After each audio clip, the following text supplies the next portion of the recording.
White house correspondents ایسوسی ایشن کیا ہے؟ سالانہ ڈنر کتنی پرانی روایت ہے؟ یہ جو حملہ آور ہے یہ کون تھا؟ اس نے حملہ کیوں کیا؟ تفتیش میں کیا ہوش ربا انکشافات سامنے آئے؟ اس بارے میں کنسپیریسی تھیریز کیا گردش کر رہی ہیں؟ کیا یہ فالس فلیگ آپریشن تھا؟ وائٹ ہاؤس میں تعمیر ہونے والے بال روم سے اس کا کیا تعلق ہے؟ حملہ آور کا اسرائیل سے بھی کوئی تعلق ہے کہ نہیں ہے؟ ٹرمپ پر یہ کتنواں قاتلانہ حملہ تھا؟ امریکہ میں کتنے صدور اسیسینیٹ ہو چکے ہیں؟ کتنوں پر حملے ہو چکے ہیں؟ اور ایک نیٹو امریکن کی بد دعا کا ان کی اسیسینیشنز اور ان صدور کی اموات سے کیا تعلق ہے؟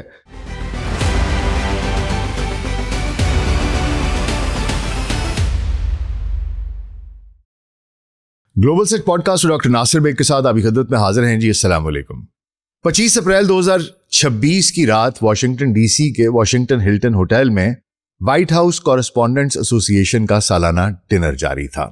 صدر Donald Trump, first lady Melania Trump, vice president, کابینہ کے ارکان اور ہزاروں صحافی، سیاستدان اور مشہور شخصیات اس تقریب میں موجود تھیں۔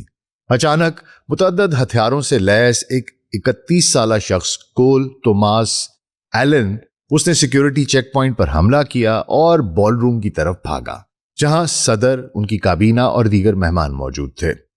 سیکرٹ سروس نے فوری کارروائی کی۔ فائرنگ کے تبادلے میں ایک افسر زخمی ہوا مگر بلٹ پروف ویسٹ کی بدولت بچ گیا۔ صدر ٹرمپ اور ان کی کابینہ کو محفوظ طریقے پر نکال لیا گیا، ڈنر روک دیا گیا اور مشتبہ شخص کو گرفتار کر لیا گیا۔ وائٹ ہاؤس کورسپونڈنٹس ایسوسی ایشن کیا ہے؟ سالانہ ڈنر کتنی پرانی روایت ہے؟ یہ جو حملہ آور ہے یہ کون تھا؟ اس نے حملہ کیوں کیا؟ تفتیش میں کیا ہوش ربا انکشافات سامنے آئے؟ اس بارے میں کنسپیریسی تھیریز کیا گردش کر رہی ہیں؟ کیا یہ فالس فلیگ آپریشن تھا؟ وائٹ ہاؤس میں تعمیر ہونے والے بال روم سے اس کا کیا تعلق ہے؟ حملہ آور کا اسرائیل سے بھی کوئی تعلق ہے کہ نہیں ہے؟ ٹرمپ پر یہ کتنواں قاتلانہ حملہ تھا؟ امریکہ میں کتنے صدور اسیسینیٹ ہو چکے ہیں؟ کتنوں پر حملے ہو چکے ہیں؟ اور ایک نیٹو امریکن کی بد دعا کا ان کی اسیسینیشنز اور ان صدور کی اموات سے کیا تعلق ہے؟ یہ سب کچھ اور آخر میں ہمارا ایک مختصر سا تجزیہ۔ تو آج حضور اس پر بات ہوگی اگلے 10 سے 15 منٹ کے لیے، تو دھیان ذرا ادھر۔ اور اگر ہمارا کانٹینٹ پسند آ رہا ہے تو ویڈیو کو لائک اور چینل کو سبسکرائب کر دیجیے گا۔ تو آئیے آغاز کرتے ہیں۔ سب سے پہلے دیکھ لیتے ہیں حضور کہ یہ وائٹ ہاؤس کورسپونڈنٹس ایسوسی ایشن کیا ہے۔ وائٹ ہاؤس کورسپونڈنٹس ایسوسی ایشن کی بنیاد 25 فروری 1914 کو رکھی گئی۔ اس وقت کے وائٹ ہاؤس کے صحافیوں نے یہ گروپ بنایا جس کی اصل وجہ یہ تھی کہ صدر وڈورڈ ولسن کے دور میں افواہیں پھیلیں کہ آئندہ سے کانگریس کی ایک کمیٹی یہ فیصلہ کیا کرے گی کہ وائٹ ہاؤس پریس کانفرنسز میں کون سا صحافی شرکت کرے گا اور کون سا نہیں کرے گا، جس سے صحافیوں میں اس خدشے نے جنم لیا کہ ان کی آزادی پر پابندی لگ جائے گی۔ 11 صحافیوں نے مل کر اس ایسوسی ایشن کی بنیاد رکھی جس کا مقصد وائٹ ہاؤس کو کور کرنے والے رپورٹرز کے مفادات کا تحفظ کرنا، پروفیشنل رویہ برقرار رکھنا اور وائٹ ہاؤس کے ساتھ رابطہ قائم رکھنا تھا۔ بعد میں یہ خبر افواہ نکلی تو ایسوسی ایشن کچھ عرصے کے لیے غیر فعال رہی۔ صدر وارن جی ہارڈنگ جو خود ایک اخبار کے مالک تھے، ان کے دور میں اسے دوبارہ زندہ کیا گیا۔ آج یہ ایسوسی ایشن تقریباً 900 ممبران پر مشتمل ہے جو 300 سے زیادہ نیوز آرگنائزیشنز کی نمائندگی کرتی ہے۔ یہ وائٹ ہاؤس سے الگ آزادانہ طور پر آزادی صحافت کے لیے کام کرتی ہے اور اس کے علاوہ کچھ اسکالرشپس بھی دیتی ہے۔ وائٹ ہاؤس کورسپونڈنٹس ڈنر کی تاریخ اور روایات بھی بہت قدیم ہے۔ یہ ڈنر واشنگٹن ڈی سی کی ایک بڑی روایت بن چکا ہے۔ پہلا ڈنر 7 مئی 1921 کو ارلنگٹن ہوٹل میں اس کا انعقاد کیا گیا۔ صرف 50 مرد صحافیوں نے شرکت کی اور بعد میں پھر خواتین بھی آنے لگیں اور بڑھتا گیا۔ صدور کی شرکت کا سلسلہ 1924 میں شروع ہوا جب 1924 میں کیلون کالج وہ پہلے صدر تھے جنہوں نے اس ڈنر میں شرکت کی۔ اس کے بعد تقریباً ہر صدر نے کم از کم ایک بار اس ڈنر میں شرکت ضرور کی، سوائے ڈونلڈ ٹرمپ کے جنہوں نے اپنی پہلی ٹرم میں اس طرح کے کسی بھی ڈنر میں شرکت نہیں کی تھی، شریک نہیں ہوئے تھے۔ وہ بار بار ایک ریٹورک کہتے تھے فیک نیوز، اور وہ انہوں نے شرکت نہیں کی تھی۔ اب یہ پہلی تقریب تھی جس میں کہ انہوں نے شرکت کی۔ یہ تقریب ہمیشہ سے اپریل کے آخری ہفتے کو، جو اس کا سیٹرڈے آتا ہے، ہفتے کے روز واشنگٹن ہلٹن ہوٹل میں منعقد ہوتی ہے تاریخی طور پر. اور 1983 سے اس میں ایک اضافہ کیا گیا یہ کہ ایک مزاحیہ فنکار یا کمیڈین کو بلایا جاتا تھا جو صدر کی انتظامیہ پر اور میڈیا پر طنز کرتا تھا، ان پر مذاق کرتا تھا، لطیفے سناتا تھا، اور صدر بھی ایک مزاحیہ سی تقریر کیا کرتے تھے. رونلڈ ریگن کے دور سے یہ روایت مضبوط ہوئی کیونکہ ریگن خود سابقہ اداکار تھے. گو کہ پرسوں کی جو محفل ہوئی ہے، یہ جو تقریب تھی، اس میں کسی کمیڈین کو مدعو نہیں کیا گیا تھا. آج یہ ڈنر بہت بڑا ہو چکا ہے، بہت پھیل چکا ہے. تقریباً 2600 سے 3000 لوگ اس میں شرکت کرتے ہیں. صحافی، سیاستدان، مشہور شخصیات جن میں سیلیبریٹیز ہوتی ہیں، کاروباری لوگ ہوتے ہیں اور حکومتی اہلکار شریک ہوتے ہیں. ریڈ کارپٹ ہوتا ہے، فیشن، اسکالرشپس کا اعلان ہوتا ہے، براڈ کاسٹ سی اسپین پر ہوا کرتا ہے. اور یہ جو 2026 کا ڈنر تھا، اس میں کیا ہوا حضور کہ یہ 25 اپریل کی رات کو واشنگٹن ہلٹن میں یہ ڈنر کی تقریب جاری تھی. صدر Donald Trump, first lady Melania Trump, vice president J D Vance, کابینہ کے دیگر اراکین، سینکڑوں مہمانان وہاں موجود تھے. اور اچانک اسلحے سے لیس ایک مشتبہ شخص جو ہے، اس نے سیکیورٹی چیک پوائنٹ پر حملہ کیا، اس کو تیزی سے کراس کیا اور بال روم کی طرف بھاگنے کی کوشش کی. تو سیکرٹ سروس نے فائرنگ کی اور فائرنگ کے تبادلے میں ایک افسر زخمی ہوا. ٹرمپ اور کابینہ کو محفوظ طور پر نکال لیا گیا. حملہ آور کی شناخت 31 سالہ کول توماس ایلن کے طور پر ہوئی ہے، جسے موقع پر ہی گرفتار کر لیا گیا. حملہ آور، اس کے بارے میں پتہ چلا ہے کہ کیلیفورنیا کے شہر ٹورنس کا رہنے والا ہے، وہاں کا رہائشی ہے جو لاس اینجلس کے قریب ساؤتھ بے کا ایک ساحلی شہر ہے. مشتبہ شخص اسی ہوٹل میں مہمان کے طور پر ٹھہرا بھی ہوا تھا جہاں ڈنر ہو رہا تھا. اس کے نام سے ایک لنکڈ ان پروفائل بھی ہے جس سے پتہ چلتا ہے کہ وہ ڈگری کے لحاظ سے میکینیکل انجینئر اور کمپیوٹر سائنٹسٹ ہے.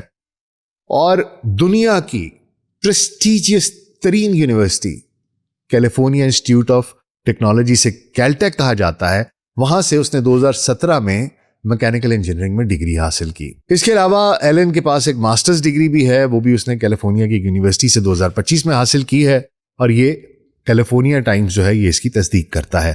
تجربے کے لحاظ سے آزادانہ گیم ڈیولپر ہے، فری لانس کام کرتا ہے، اور اس کے علاوہ کہتے یہ ہے کہ پیدائشی طور پر ٹیچر ہے، پڑھانے کا بڑا شوق ہے.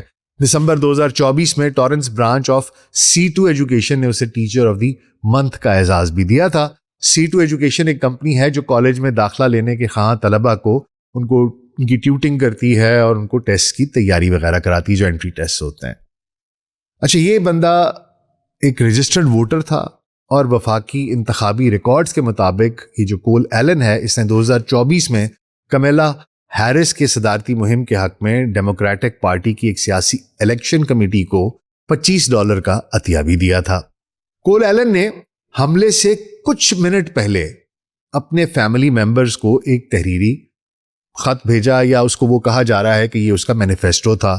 اس نے ایک تحریر بھیجی جس میں اس نے ٹرمپ انتظامیہ کے اہلکاروں کو ٹارگٹ کرنے کا منصوبہ بتایا اور ان کے نام درجہ بندی کے حساب سے لکھے کہ یہ سب سے پہلے ہے، پھر یہ ہے، پھر یہ سب کچھ اس نے بتایا. اور اس نے ٹرمپ کے لیے پیڈوفائل، ریپسٹ اور غدار جیسے الفاظ استعمال کیے اور کہا کہ وہ اب ایسے جرائم برداشت نہیں کر سکتا. اس نے اپنی فیملی سے معافی مانگی اور ہوٹل سٹاف یا مہمانوں کو کم سے کم نقصان پہنچانے کے عزم کا اظہار بھی کیا. اس کے بھائی نے پھر یہ تحریر اس کے بارے میں پولیس کو مطلع کیا. اچھا، یہ جو شخص ہے کول، اس کے سوشل میڈیا اکاؤنٹس پر بہت سا اینٹی ٹرمپ اور اینٹی کرسچینٹی مواد پایا گیا ہے، جس میں ٹرمپ انتظامیہ کی پالیسیوں سے شدید نفرت کا اظہار اور کرسچن مذہب کے خلاف سخت بیانات شامل ہیں. صدر ٹرمپ نے خود کہا کہ بھائی یہ مجھے مذہبی معاملہ لگتا ہے کیونکہ وہ کرسچن سے بہت نفرت کرتا تھا. اس کی پوسٹ میں ٹرمپ کے علاوہ دیگر سیاسی اور مذہبی امور پر بھی تنقید دکھائی دیتی ہے. اچھا، اس شخص کے پاس، یہ جو کول ایلن ہے، اس کے پاس ہتھیار بھی موجود تھے جو اس نے قانونی طور پر حاصل کر رکھے تھے، خرید رکھے تھے. ایک شاٹ گن، ایک ہینڈ گن اور کچھ چاقو واقو تھے، چھریاں تھیں جو اس نے 2023 سے 2026 میں گن سٹور سے خریدے اور والدین کی اجازت کے بغیر ہی ان کے گھر میں چھپا رکھے تھے. اچھا، یہ شخص باقاعدگی سے شوٹنگ رینج پر جاتا تھا، وہاں پر جا کے شوٹنگ کی پریکٹس بھی کرتا تھا اور دی وائڈ اویکس نامی ایک گروپ سے منسلک بھی بتایا جا رہا ہے. اچھا، اس اسیسینیشن اٹیمپٹ میں وہ اکیلا تھا، اس کا کوئی ساتھی نہیں تھا، ابھی تک کی تفتیش یہی بتاتی ہے. اور وہ ہے، ایک تو ہے بھی اکیلا، اور دوسرا وہ تفتیش میں پوری طرح کہا یہ جا رہا ہے کہ تعاون بھی نہیں کر رہا. اس پر فائر آرم استعمال کرنے اور فیڈرل آفیسر پر حملہ کرنے کے الزامات پہلے ہی لگ چکے ہیں. اس کے علاوہ اس کا 2019 کا ایک ویڈیو وائرل ہو رہا ہے جس میں نا وہ ایک یہ جو کول ایلن ہے، یہ کیلٹیک کی روبوٹکس ٹیم کے ممبر کے طور پر ویل چیئرز کا نا اس نے ایک ایمرجنسی بریک سسٹم، اس کا ایک پروٹوٹائپ بنایا تھا. اور وہ یہ دکھا رہا ہے کہ یہ ایلڈرلی اور جو بیچارے غریب لوگ ہیں، بوڑھے لوگ ہیں، ان کی مدد کرنے کے لیے سسٹم کارآمد ہوگا کہ اگر کبھی ویل چیئر جو معذور افراد استعمال کرتے ہیں، اگر اس میں کوئی مسئلہ ہو جائے تو وہ اس کو ایمرجنسی بریک اس کی آٹومیٹکلی ایکٹیویٹ ہو جائے. اس کا اس نے پروٹوٹائپ بنایا تھا اور اس کی ٹیم نے یہ مقابلہ جیتا بھی تھا. اچھا، یہ کول ایلن جو ہے، اس نے 2014 میں California Institute of Technology Caltech کے انڈر گریجویٹ طالب علم کے طور پر summer undergraduate research fellowship SURF program ہوتا ہے کہ اس کے تحت ناسا کی جیٹ پروپلشن لیبارٹری کا یہ اس کا بھی حصہ بنا. یہ وہی لیبارٹری ہے جس کے بہت سے سائنسدان حال ہی میں غائب ہوئے ہیں یا مردہ پائے گئے. میں نے اس کے اوپر ایک پوری ویڈیو بنائی تھی، وہ آپ لوگوں نے اتنی خاص دیکھی نہیں، لیکن اس کو ضرور دیکھ لیجئے کیونکہ وہ بھی آگے چل کر ایک کہانی کھلے گی اور آپ کو پتہ چلے گا کہ کہانی کس سمت میں جا رہی ہے. وہ ایک علیحدہ ڈائمنشن ہے اور اس شخص کا بھی تعلق کہیں نہ کہیں اس کے ساتھ بن رہا ہے کہ اس نے وہاں پر کام کیا تھا. اب یہ بھی کیا سارائیاں ہو رہی ہیں کہ جناب اس لیب سے منسلک یہ ہے اور وہاں پر تو پہلے گمشدگیاں ہوئی ہیں اور لوگ بھی مارے گئے ہیں، تو لوگ اس پر بھی قیاس آرائیاں کر رہے ہیں کہ شاید اس کیس کی کڑیاں اس سے کہیں ملتی ہیں. اچھا، اور کچھ لوگ اس پورے واقعے کو فالس فلیگ آپریشن قرار دے رہے ہیں. صدر ٹرمپ نے دراصل 2025 میں وائٹ ہاؤس میں ایک بہت بڑا نیا بال روم بنانے کا منصوبہ پیش کیا تھا جو تقریباً 90,000 مربع فٹ پر پھیلا ہوگا. اس کی تعمیر پر $400 ملین کی لاگت آنی ہے. اس سے پہلے وائٹ ہاؤس میں بڑی تقاریب کے لیے جگہ کی کمی ہوتی تھی اور باہر ٹینٹ لگانے پڑتے تھے، مگر ایک تاریخ کے تحفظ کے گروپ نے اس کی تعمیر کو عدالت میں چیلنج کر دیا، جس کے بعد ایک ضلعی عدالت نے تعمیر رکوا دی. انہوں نے کہا جی یہ بال روم بند کر دیں. اپیل کورٹ نے ابھی حال ہی میں دوبارہ کام جاری کرنے کی اجازت دی ہے کہ جی وائٹ ہاؤس میں بال روم بنا لو. اچھا، کنسپریسی تھیورسٹ کا کہنا یہ ہے کہ یہ حملہ خود ٹرمپ انتظامیہ یا ان کے حامیوں نے سٹیج کیا تاکہ بال روم کی ضرورت اور فنڈنگ ثابت کی جا سکے. صدر ٹرمپ نے واقعے کے فوراً بعد ٹروتھ سوشل پر پوسٹ کیا کہ اگر وائٹ ہاؤس میں نیا بال روم ہوتا، پہلے سے بنا لیا ہوتا، تو یہ حملہ کبھی نہیں ہو سکتا تھا کیونکہ وہاں تو سیکیورٹی بہت سخت ہونی تھی. تو کچھ سوشل میڈیا اکاؤنٹس نے فوراً یہ دعویٰ کیا کہ یہ سب بال روم کی منظوری کے لیے ڈرامہ رچایا جا رہا ہے. تاہم حکام اور تفتیشکار جو ہیں وہ ابھی تک اسے ایک لون ولف کا حملہ قرار دے رہے ہیں. اچھا، اس کے علاوہ کچھ اور بھی سازشی نظریات ہیں، کنسپریسی تھیریز ہیں. سوشل میڈیا پر ایک پرانی تصویر کول ایلن کی گردش کر رہی ہے جس میں کہ اس نے IDF کی شرٹ پہنی ہوئی ہے، اس کو دیکھا جا سکتا ہے. پھر یہ تصویر جلدی سوشل میڈیا سے ہٹا بھی دی گئی، انٹرنیٹ سے ہٹا لی گئی، جس سے کچھ لوگ اس حملے میں اسرائیلی ہاتھ یا اس کے فالس فلیگ ہونے کا خدشہ ظاہر کر رہے ہیں. اس کے علاوہ گوگل ٹرینڈز کے اسکرین شاٹس بھی دکھائے جا رہے ہیں جن میں یہ دعویٰ کیا جا رہا ہے کہ اسرائیل میں اس شخص کا نام حملے سے کچھ دن پہلے سرچ کیا جا رہا تھا. اب جیسے کہ ہوا کرتا ہے ہمیشہ، تو حکام جو ہیں وہ تو ابھی تک ان باتوں کی تصدیق نہیں کر رہے اور انہیں افواہیں قرار دیا جا رہا ہے، لیکن لوگ یہ بھی کہہ رہے ہیں کہ انتظامیہ ہمیشہ جہاں کہیں بھی اسرائیل کا نام آتا ہے تو معاملے کو چھپانے کی کوشش کرتی ہے، جھوٹ بولنے کی کوشش کرتی ہے. چاہے وہ ٹیک کمپنیز ہوں یا کوئی باقی لوگ ہوں، وہ کہتے ہیں کہ جی ان کے گناہوں پر اگر ان کی شمولیت ہو تو اس پر پردہ ڈال دیا جاتا ہے. اس کے بعد صدر ٹرمپ نے وائٹ ہاؤس میں ایک پریس کانفرنس کی، سیکرٹ سروس کے بہادر اہلکاروں کی تعریف کی، مشتبہ شخص کو لون ولف اور دیوانہ کہا اور کہا کہ وہ اکیلا تھا اور انہیں یہ لگتا ہے کہ ٹرمپ یعنی کہ وہ بذات خود اس کے ٹارگٹ تھے. انہیں CCTV فوٹیج بھی اسی وقت جاری کر دی اور کہا کہ بال روم بہت محفوظ تھا. ڈنر کو جلد دوبارہ منعقد کرانے کا اس ارادے کا اظہار بھی کیا. ٹرمپ نے سیاسی تقسیم پر بھی افسوس کیا اور کہا کہ جی امن سے اختلافات حل کرنے کی اپیل کی، اور ٹرمپ نے اس کے ایران جنگ سے کسی تعلق کی طرف اشارہ نہیں کیا. اچھا حضور، یہ پہلی دفعہ نہیں ہے کہ صدر ٹرمپ پر حملہ ہوا ہے. وہ انتخابی مہمات اور صدارت کے دوران کئی بار ایسے منصوبوں اور دھمکیوں کا نشانہ بن چکے ہیں. سب سے سنگین واقعہ جولائی 2024 میں پینسلوینیا کے بٹلر میں ایک ریلی کے دوران پیش آیا. ایک مسلح شخص سٹیج کے پاس ایک عمارت کی چھت پر پہنچ گیا جہاں ٹرمپ تقریر کر رہے تھے، وہاں سے اس نے کچھ شاٹس فائر کیے، ایک شخص ہلاک ہوا، ٹرمپ کے کان پہ گولی لگی، اور پھر سیکرٹ سروس نے حملہ آور جو 20 سالہ تھامس کروکس تھا اس کو گولی مار کر ہلاک کر دیا۔ چند ماہ بعد ستمبر میں ایک مسلح شخص فلوریڈا کے ویسٹ پام بیچ میں ٹرمپ کے گولف کورس کے قریب چھپا بیٹھا تھا تاکہ ان پر حملہ کر سکے۔ مشتبہ رائن روتھ نے ہفتوں اس حملے کی منصوبہ بندی کر رکھی تھی، مگر سیکرٹ سروس کے ایک اہلکار نے اسے دیکھ کر گرفتار کر لیا۔ روتھ کو گزشتہ برس صدر کو قتل کرنے کی کوشش میں مجرم قرار دیا گیا اور فروری میں عمر قید کی سزا سنا دی گئی۔ اسی مہینے 21 سالہ آسٹن ٹکر مارٹن کو فلوریڈا کے مارا لگو ریزورٹ میں شاٹ گن لے کر داخل ہونے پر گولی مار کر ہلاک کر دیا گیا۔ اس وقت ٹرمپ وہاں موجود نہیں تھے۔ اچھا حضور، ٹرمپ پہلے امریکی صدر نہیں ہیں جن پر ایسے حملے کیے گئے ہیں۔ اسیسینیشنز امریکہ کی صدارتی تاریخ کا ایک افسوسناک باب ہے۔ کئی امریکی صدور پر ایسے حملے کیے گئے جن میں سے 4 کامیاب ہوئے۔ اچھا، سب سے پہلے آپ کو ایک مشہور 0 year curse یا ٹیپیکنو کا کرس جسے کہتے ہیں، کرس آف ٹیپیکنو، اس کا ذکر کرنا بڑا ضروری ہے۔ یہ میں آپ کو بتاتا ہوں، اس کو 0 year curse کہتے ہیں۔ ہوا کچھ یوں تھا کہ یہ جو فوک ٹیل ہے، یہ لوک کہانی ہے، یہ 1840 سے شروع ہوئی ہے۔ کہا یہ جاتا ہے کہ 1811 میں جنرل ولیم ہنری ہیریسن نے، ایک انڈین لیڈر تھا، ان کے قبیلے کا سربراہ تھا، چیف تھا، ٹیکمسے اس کا نام تھا، تو اس کو ٹیپیکنو کی جنگ میں شکست دے دی۔ تو یہ جو ٹیکمسے تھا، اس کے بھائی نے بد دعا دی امریکیوں کو کہ جاؤ ہر 20 سال بعد، اچھا کیونکہ 4 برس کی ٹرم ہوتی ہے تو اس کا مطلب یہ ہے کہ 5 سال گزرتے ہیں تو 20 سال کے بعد پھر وہ سال آ جائے گا جس کے آخر میں 0 آتا ہے، 0 آتا ہے۔ تو اس نے کہا کہ جناب جاؤ، پھر ہر 20 سال کے بعد جو بھی 0 والے سال میں تمہارا صدر منتخب ہوگا نا، وہ مر جائے گا۔ اچھا، اب بد دعا بڑی عجیب سی تھی، لیکن ہوا کیا؟ اس کے بعد ولیم ہنری ہیریسن یہ 1840 میں منتخب ہوا اور صرف 31 دن بعد نمونیا سے مر گیا۔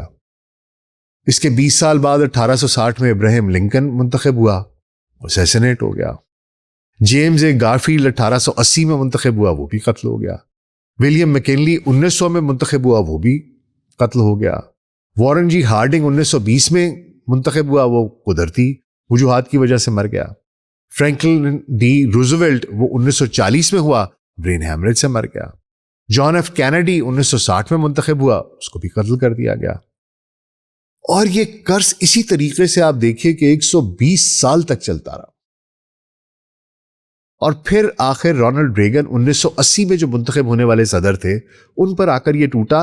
اور یہ کرس ایسے نہیں ٹوٹا، ان پر 1981 میں سنگین حملہ ہوا، ان کو گولی لگی لیکن وہ بچ گئے، 2 ٹرمز مکمل کی، اور پھر اس کے بعد 2024 تک زندہ بھی رہے۔ بعد میں جارج ڈبلیو بش بھی بچ گئے، اور اب یہ کرس محض اتفاق سمجھا جاتا ہے۔ اچھا، یہ میں آپ کو بتا دوں کہ جو رونلڈ ریگن کے اوپر حملہ تھا وہ بھی ہلٹن واشنگٹن کے ہی باہر ہوا تھا۔ اچھا حضور، یہ تو وہ لوگ ہیں جو کہ جان سے چلے گئے، اس کے علاوہ اور بھی بہت سی اسیسینیشن صدور پر ہوتی رہی ہیں، امریکن صدور پر۔ جیسے اینڈریو جیکسن پر 1835 میں ایک حملہ ہوا، اور یہاں پر یہ کیپٹل میں رچرڈ لارنس تھا، اس نے 2 پسٹلز چلائیں لیکن نہیں چلیں۔ اسی طرح تھیوڈور روزویلٹ تھے، 1912 میں سابق صدر ہیں، ان پر ملواکی میں جان شرینک نے گولی ماری، مگر ان کے پاس نا وہ اپنی تقریر کی ایک کتاب تھی اور چشمہ وہ اپنا ایک کیس میں رکھتے تھے، اس کی وجہ سے گولی اس کو لگی، بچ گئے۔ پھر فرینکلن ڈی روزویلٹ پر 2 حملے ہوئے۔ میامی میں گیوسیپ زنگارا نے فائر کیا مگر نشانہ چوک گیا، وہ شہر کے میئر کو لگ گیا، وہ مارا گیا۔ پھر اسی طرح ہیری ایس ٹرومن جو ہے 1950 میں، انہیں بلیئر ہاؤس پر 2 پورٹریکن قوم پرستوں نے حملہ کیا، اور ایک محافظ اور ایک حملہ آور مر گیا، باقی ان کو وہ بچ گئے۔ اسی طرح جیرلڈ فورڈ 1975 میں 2 بار ان پر پسٹل چلائی گئی لیکن وہ پھر بچ گئے۔ اور رونلڈ ریگن، جیسا میں نے آپ کو بتایا، 1981 میں جان ہنکلے جونیئر نے واشنگٹن ہلٹن کے باہر ان پر گولی چلانے کی کوشش کی لیکن وہ بچ نکلے۔ اور اس کے بعد ڈونلڈ ٹرمپ پر 2024 میں بٹلر پینسلوینیا کی ریلی میں تھامس کروکس نے ان پر حملہ کیا، جیسا کہ میں نے آپ کو بتایا، اور ان کے کان پہ گولی لگی اور وہ بچ گئے۔ تو یہ کچھ تاریخ تھی جی کہ کیا کرس تھا ریڈ انڈینز کا، نیٹو امریکنز کا، کتنے مارے گئے صدور اور کتنوں کے اوپر حملے ہوئے۔ اب آخر میں ایک مختصر سا تجزیہ آپ کی خدمت میں پیش کر دیتے ہیں۔ دیکھیں حضور، ٹرمپ بذات خود اور اس کی ایڈمنسٹریشن پر امریکی عوام ان کے غیر سنجیدہ رویے اور بار بار بدلتے بیانات کی وجہ سے بالکل بھی یقین نہیں کرتی۔ عوام اس حملے کو شک کی نگاہ سے دیکھ رہے ہیں۔ ایک ایسے وقت میں جب ٹرمپ کی اپروول ریٹنگ 37% کی انتہائی کم سطح پر ہے، 67% لوگ ایران کے خلاف جو جنگ ہے اس کو کہتے ہیں کہ جی یہ غلط ہوئی ہے، 67% ڈس اپروول ریٹنگز ہیں اس کی۔ مہنگائی بڑھ رہی ہے، جو پیٹرول ہے وہ $3 سے $4 سے بھی اوپر چلا گیا فی گیلن۔ پھر ایپسٹین فائلز جو ہے اس کی بائس ہینڈلنگ اور اس کے حقائق چھپانے کے باعث عوام میں غم و غصہ ہے۔ نو کنگز ریلیز نکل رہی ہیں جس میں 1 کروڑ کے قریب تقریباً افراد شریک ہوئے، اور ٹرمپ جیسا خپتی آدمی جو ہے اس کے اوپر وائٹ ہاؤس میں بال روم بنانے کا خبط سوار ہے۔ ان تمام عوامل کی وجہ سے بہت سے تجزیہ کار اس حملے کو فالس فلیگ قرار دے رہے ہیں۔ تقریب سے بالکل پہلے آپ کو میں بتاؤں، ٹرمپ کی جو پریس سیکرٹری ہے کیرولائن لیوٹ، وہ انٹرویو دے رہی تھی اور اس نے کہا کہ آج کی تقریب میں بڑی گرما گرمی ہونے والی ہے، گولیاں چلیں گی۔ اب آپ سوچئے کہ آپ اس طرح کی بات کریں، شاٹس ول بی فائرڈ۔ پھر ایک رپورٹر نے بتایا کہ وہ جس ٹیبل پر بیٹھی ہوئی تھیں وہیں کیرولائن لیوٹ کے شوہر بھی بیٹھے ہوئے تھے، اور اس واقعے سے صرف چند لمحے پہلے انہوں نے کہتی ہے وسپر کیا کہ خود کو محفوظ رکھیں۔ اب یہ سب باتیں شکوک کو مزید تقویت دیتی ہیں، مزید شکوک کو جنم دیتی ہیں، اور بہت سے امریکی یہ کہہ رہے ہیں کہ بھائی تم نے غیر ضروری اور غیر قانونی جنگ شروع کی، ایک سکول پر بمباری کر کے 200 بچیاں شہید کر دیں، اس کا مواخذہ تو ہوا نہیں، اب تم پر حملے کی کوشش ہوئی ہے تو تم واویلا مچا رہے ہو۔ اسی لیے بہت سے امریکی اسے سٹنٹ کہہ رہے ہیں کہ حملہ آور مسیحیت مخالف تھا۔ یہ بات آپ جان بوجھ کر بیانیہ بنا رہے ہیں تاکہ جو کنزرویٹوز ہیں ان کی ہمدردیاں پھر سے حاصل کی جا سکیں، ٹرمپ کی گرتی ہوئی مقبولیت کو کسی طرح سہارا دیا جائے، اور نومبر میں منعقد ہونے والے مڈ ٹرمز میں جو دکھائی دینے والی ریپبلکنز کی ممکنہ شکست ہے شاید اس سے کسی طریقے سے بچا جا سکے۔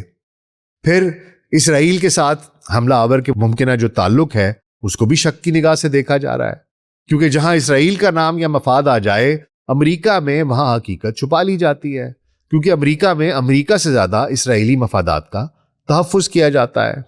اس کے علاوہ ناسا کی جیٹ پروپلشن لیبارٹری سے اس بندے کا تعلق، اس کی وجہ سے بھی لوگ اسے سائنسدانوں کی جو پراسرار گمشدگیاں ہیں یا ان کی وفات ہے، اموات ہیں، ان سے جوڑ رہے ہیں۔ اب یہ ان میں سے کوئی بھی کہانی درست ہو سکتی ہے، اور یہ ساری کی ساری چہمگوئیاں چل رہی ہیں، یہ ساری کی ساری کنسپیریسی تھیریز ہیں جو کک ہو رہی ہیں۔ اب حقیقت کیا ہے یہ تو اللہ ہی جانتا ہے، اور تفتیش میں کیا آئے گا یہ بھی اللہ ہی جانتا ہے، کیونکہ حقیقت کیا ہے ان معاملات میں اکثر وہ سامنے نہیں آتی۔ اب میں نے تمام چیزیں آپ کو بتا دی ہیں، بہت سی باتیں کہ کس لیے ہوا، آپ کے خیال میں کیا وجہ تھی؟